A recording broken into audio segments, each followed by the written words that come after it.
Bismillahirrahmanirrahim. Assalamualaikum warahmatullahi wabarakatuh. Perkenalkan, nama saya Rahman Ali Kahar, mahasiswa Fakultas Syariah, Program Studi Ahwalul Syahsiyah.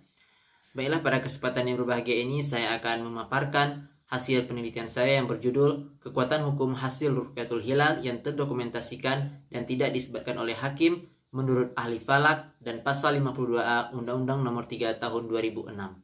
Latar belakang masalah, penelitian ini dilatar belakangi dengan adanya pasal 52A Undang-Undang Nomor 3 Tahun 2006 yang menyatakan hakim dari pengadilan agama berwenang mengisbatkan kesaksian peruqyat yang berhasil melihat hilal. Kemajuan teknologi yang saat ini semakin pesat membuat peruqyat lebih mudah dalam mengamati hilal, serta dapat mendokumentasikan hasil ruqyat hilal ke dalam bentuk foto maupun video.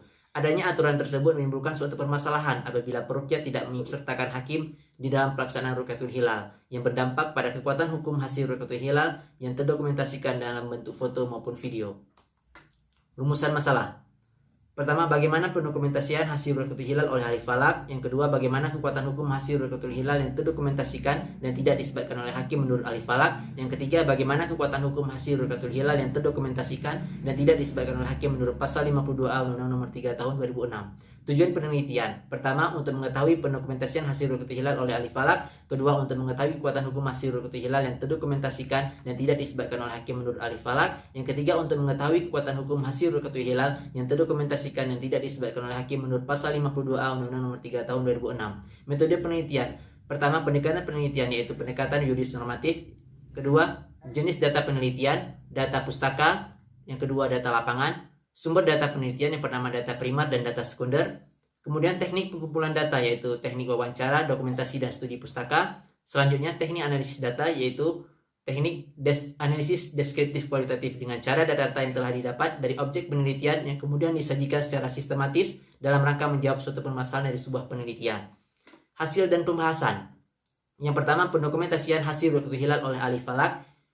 Pertama, dengan cara mempersiapkan data perhitungan sebelum melakukan observasi. Yang kedua, menentukan lokasi yang dijadikan tempat rukyatul hilal. Yang ketiga, mempersiapkan peralatan peruqyat seperti teleskop berjenis refraktor, kamera berbasis CCD, dan laptop yang telah terinstal softwarenya. Kemudian keempat, pemasangan teleskop dimulai dari pagi hari atau siang hari atau paling lambat 2 jam sebelum pelaksanaan rukyatul hilal. Yang kelima, teleskop diarahkan ke matahari sebagai acuan, dan dengan secara otomatis teleskop akan mengarah kepada objek hilal ketika matahari terbenam. Selanjutnya, yang keenam, teleskop akan merekam hilal tersebut dalam bentuk video yang selanjutnya terhubung ke laptop, yang kemudian hasil rekaman tersebut akan diproses dalam sebuah aplikasi atau software yang menghasilkan gambar yang dapat dilihat secara visual, yaitu gambar hilal tersebut. Berikut hasil rukyatul hilal yang terdokumentasikan dan tidak disebutkan oleh hakim. Yang pertama, hasil rukyatul hilal Ramadan 2020 Observatorium Bosca. Yang kemudian yang kedua, hasil rukyatul hilal Syawal 2020 Observatorium Bosca. Dan selanjutnya hasil hilal awal Zulhijjah 1441 Hijriah dari dokumentasi Badan Hisab Ruqyat Daerah Provinsi Jawa Barat.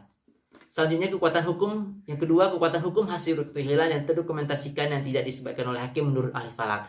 Secara umum, pandangan ahli falak tentang kekuatan hukum hasil rukyatul hilal yang terdokumentasikan dan tidak disebutkan oleh hakim dari pengadilan agama tidak memiliki kekuatan hukum dikarenakan tidak memenuhi legal formal yang telah diatur dalam perundang-undangan, dan tentunya tidak dapat dijadikan bahan acuan utama oleh Menteri Agama dalam mengisbatkan awal Ramadan dan Syawal secara nasional. Akan tetapi, para peruqyat berpendapat bahwasanya hasil rukyatul hilal yang terdokumentasikan tersebut tetap memiliki beberapa fungsi, yaitu pertama, hasil rukyatul hilal yang terdokumentasikan dan tidak disebutkan oleh hakim dari pengadilan agama dapat dijadikan sebagai data penguat atas hasil rukyatul hilal yang disebutkan oleh hakim apabila memiliki hasil yang sama. Yang kedua, hasil rukyatul hilal yang terdokumentasikan dan tidak disebutkan oleh hakim dari pengadilan agama dapat digunakan oleh peruqyat untuk pribadinya dan bagi setiap orang yang percaya atas hasil rukyatul hilal tersebut dikarenakan yakin atas kredibilitas peruqyat dalam urusan rukyatul hilal.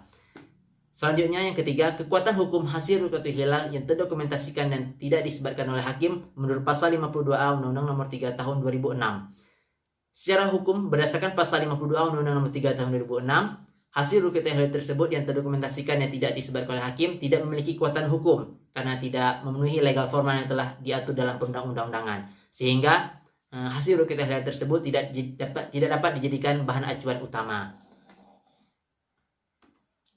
Selanjutnya, kesimpulan. Pertama, pendokumentasian hasil rukyatul hilal yang oleh ahli falak dilakukan dengan beberapa tahapan sehingga diperoleh hasil rukyatul hilal dalam bentuk video atau foto dengan kualitas yang baik. Kedua, menurut ahli falak, hasil rukyatul hilal yang terdokumentasikan dan tidak disebarkan oleh hakim tidak memiliki kekuatan hukum, akan tetapi tetap memiliki beberapa fungsi. Yang ketiga, menurut pasal 52A Undang-Undang Nomor 3 Tahun 2006, hasil rukyatul hilal yang terdokumentasikan dan tidak disebarkan oleh hakim tidak memiliki kekuatan hukum.